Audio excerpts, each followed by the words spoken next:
President Donald Trump has called the United States-Mexico border a national security crisis, while Democrats accuse him of holding America hostage over a fake threat. Both sides dug their heels in over the issue in addresses to the nation on Tuesday night. So what happens now, as the nation waits for Washington to move forward? Here are a few options open to Mr. Trump, with analysis from the BBC's Anthony Zucker.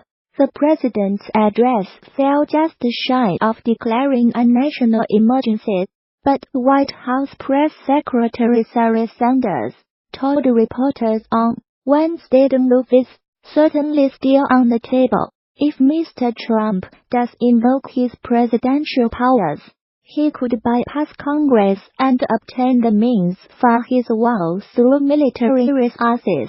Critics consider this a flagrant misuse of power, and even after Mr. Trump drafts his declaration, he must inform Congress of exactly what powers he is claiming. Congress could then void it with a vote in both the Senate and House of Representatives, but under United States laws, a repeal of emergency status would still need Mr. Trump's sign-off to go into effect. In such a situation, it seems unlikely that Mr. Trump would let that pass, sparking a legal battle between the two branches of government. But the 1976 National Emergencies Act, which doled out unilateral authority in emergencies to presidents, as well as a court history of deferring to the president's national security decisions, could be in his favor. In arguing that there is a crisis to be dealt with, Mr. Trump said 300 citizens died each week from heroin, 90% of which floods across from our southern border.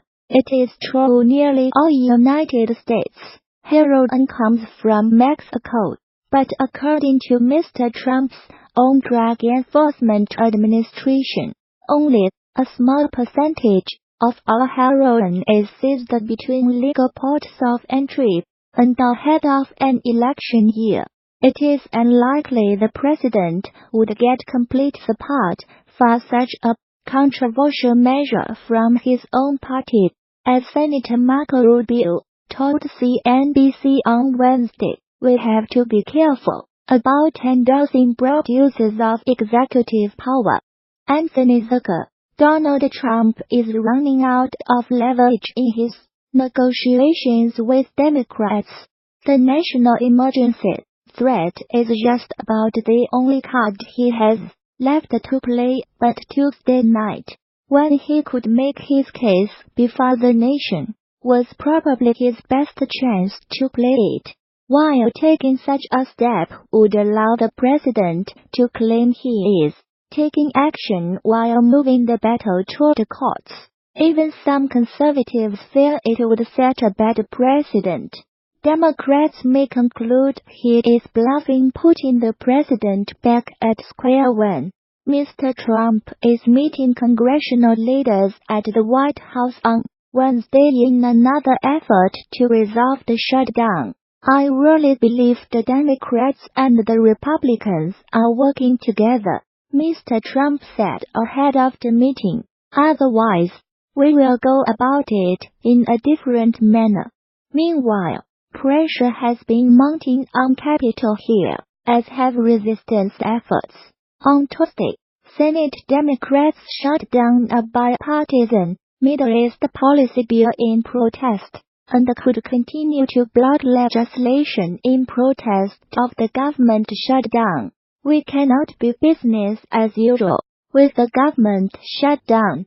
People not getting paychecks and people getting hurt, Democratic Senator Patty Murray of Washington told CNN after the vote.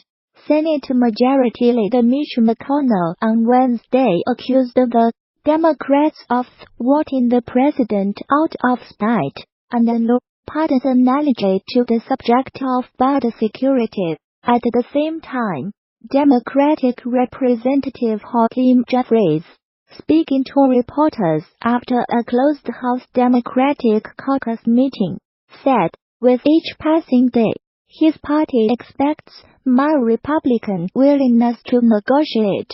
Mr. Jeffries reiterated that House Democrats are willing to use Senate Republicans' prior legislation to reopen the government. That to me seems like a reasonable compromise, he said. What we are saying is we will not be blackmailed into a discussion that finds us yielding billions of dollars far above the one that no one believes will be effective. All 9 congressional representatives, including 1 Republican, of the states bordered in Mexico, are against Mr. Trump's will. Anthony Zucker, as the shutdown gets worse, it's going to be increasingly difficult for Mr. Trump to keep Republicans in Congress from breaking ranks.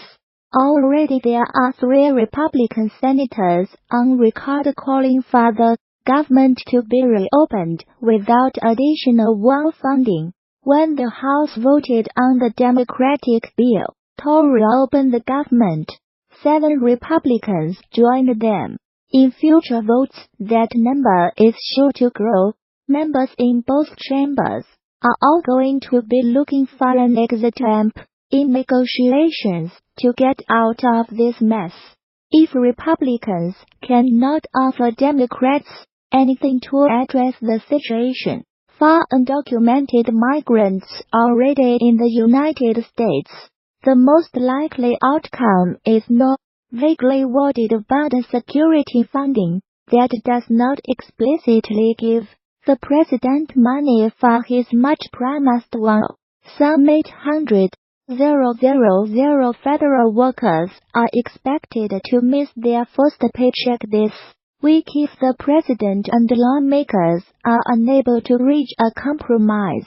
Many have been furloughed, temporarily laid off, but those deemed essential have been working since the 22 December without pay, and if the partial shutdown lasts through the weekend, it will become the longest government shutdown in United States history.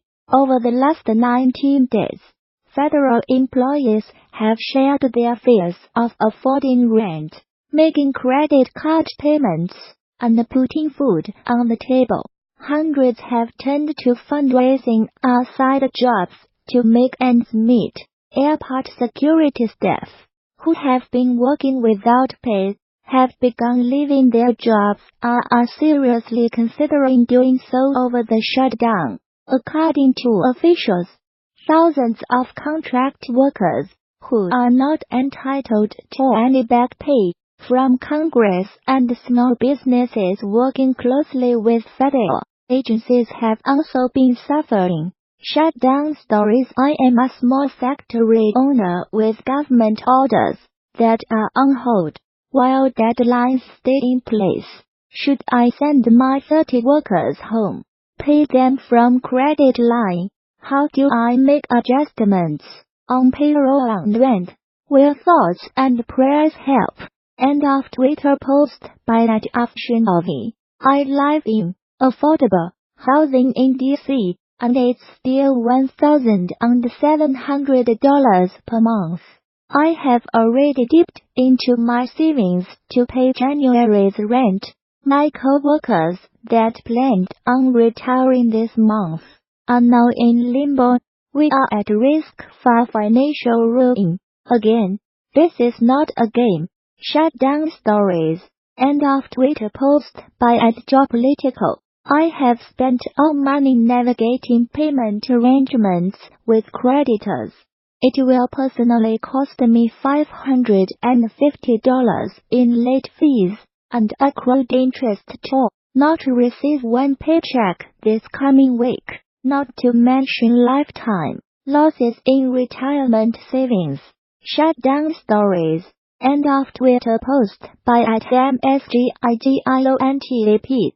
Anthony Zucker. In the early days of the shutdown, there were reports that the White House did not sufficiently consider the implications of an extended period without full government funding. The much-cited 800,000 number 5 federal employees, most of whom are scattered across the United States and not paper-pushing bureaucrats in Washington, only starts to paint the full scope of the impact. The administration is promising that tax refunds will be processed on time and federal food assistance will continue, but it seems clear the administration did not realize this was a possible outcome when they began. This may be a partial government shutdown, but the impact on the lives of Americans and on the United States economy as a whole is significant and growing. A popular tourist attraction has become the latest Chinese company to show solidarity with Huawei's chief finance officer, Meng Wanzhou,